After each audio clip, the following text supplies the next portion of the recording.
বাবুটিয়ায় চাঞ্চল্যকর ঘটনা। মাত্র 100 টাকা দোকান বাকি চাওয়াকে কেন্দ্র করে এক মিষ্টির দোকানে ভাঙচুর চালানো হয় এবং বৃদ্ধ এক কারিগরের উপর চালানো হয় প্রাণঘাতী হামলা। গুরুতর আহত ওই কারিগরকে প্রথমে স্থানীয় হাসপাতালে ভর্তি করা হলেও পরে জিপিপি হাসপাতালে রেফার করা হয়। ঘটনার পর এলাকায় ব্যাপক উত্তেজনা ছড়ায়। দেখুন সেই চিত্র এশিয়ান টাইমসের পর্দায়।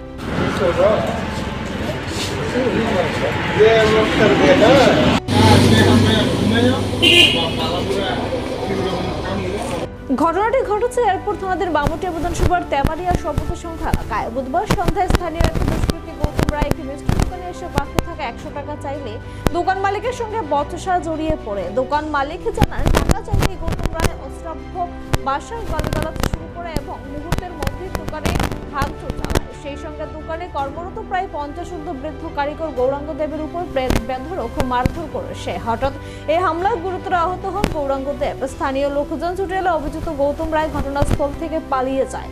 আহতকে প্রথমে স্থানীয় হাসপাতালে নিয়ে যাওয়া হলে তার শারীরিক অবস্থার অবনতি হওয়ায় আগরতলা জিবি হাসপাতালে রেফার করা হয়। বর্তমানে তিনি সেখানে চিকিৎসাধীন। স্থানীয় সূত্রে জানা গেছে, অভিযুক্ত গৌতম রায় একজন কুখ্যাত দুষ্কৃতী। সম্প্রতি সে জেল থেকে ছাড়া পেয়েছে। তার বিরুদ্ধে এয়ারপোর্ট থানা সহ একাধিক থানায় সীমান্ত পাচার, চুরি, ছিনতাই সহ একাধিক অপরাধের মামলা রয়েছে। ঘটনাকে কেন্দ্র করে এলাকায় চরম উত্তেজনা বিরাজ করছে। দোকান মালিকের থানায় লিখিত অভিযোগ দায়ের করবেন বলে জানিয়েছেন। বাকি দেওয়ার পরে তারপরে তাই না বাকি টাকা দিছে না, আজকে আইছিল। আওয়ার পরে টাকা খুঁজছে পরে তাই না মুখের ভাষা খারাপ শুরু করে দিছে। কয় লাখ টাকা পাইবি, আমরা কি ফকি? তারপরে ওই এখানে কারিগর আসছিল, কারিগরে ওইখানে সাইনবোর্ড লাতিতে ফালাই দিছে। তাই না কারিগরে তাই না কইছে আর কি, তুই সাইনবোর্ডটা লাতিতে ফালাই দিছ কি লেগে, আপনি আমার কি করবেন? তারপরে তাই না টেলাটা ফালাই দিছে, ঘুষি মারছে। ঘুষিটা তাই না আবার উঠছে, লাতিতে মারছে।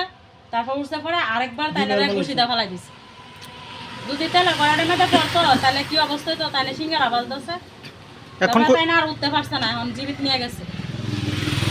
যে এই ঘটনাটা করছে ওনার কি নাম? ওনার নাম গৌতম রায়। কোন জায়গাতে বাড়ি?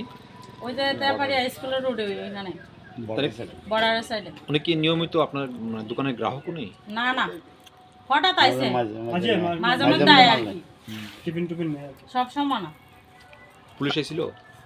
আইছিল একটু আগে। আজকে তেলেকে মারধর করছে। আজকে ওই যে বাকি টাকা খুঁজছিল দেখে, এই কারণে আজকে সিঙ্গারা নিতে আইছি।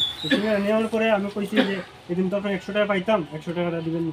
ওই 100 টাকাটা চুপচাপ দিছে, আরেকজনের কাছ থেকে লইয়া দিছে। লইয়া দিয়ে যাওয়ার সময় এটা রাত্রি মাসে আমি তো ফকির নিয়ে যাই, সাইডে মেটে যে সাকানো তুই আমার টাকা বুঝো আমি তো টাকা লইয়া যেতেছি, এটা রাত্রি মেটে ফালাইছে।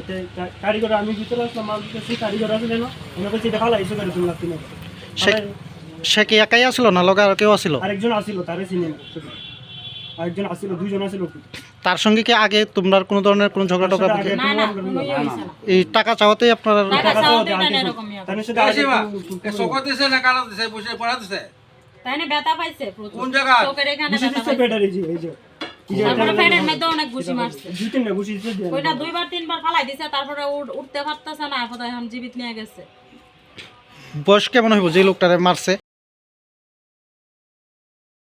এখন দেখার বিষয়, এই দুষ্কৃতী ও কথিত স্মাগলারের বিরুদ্ধে পুলিশ কি ধরনের কঠোর ব্যবস্থা গ্রহণ করে।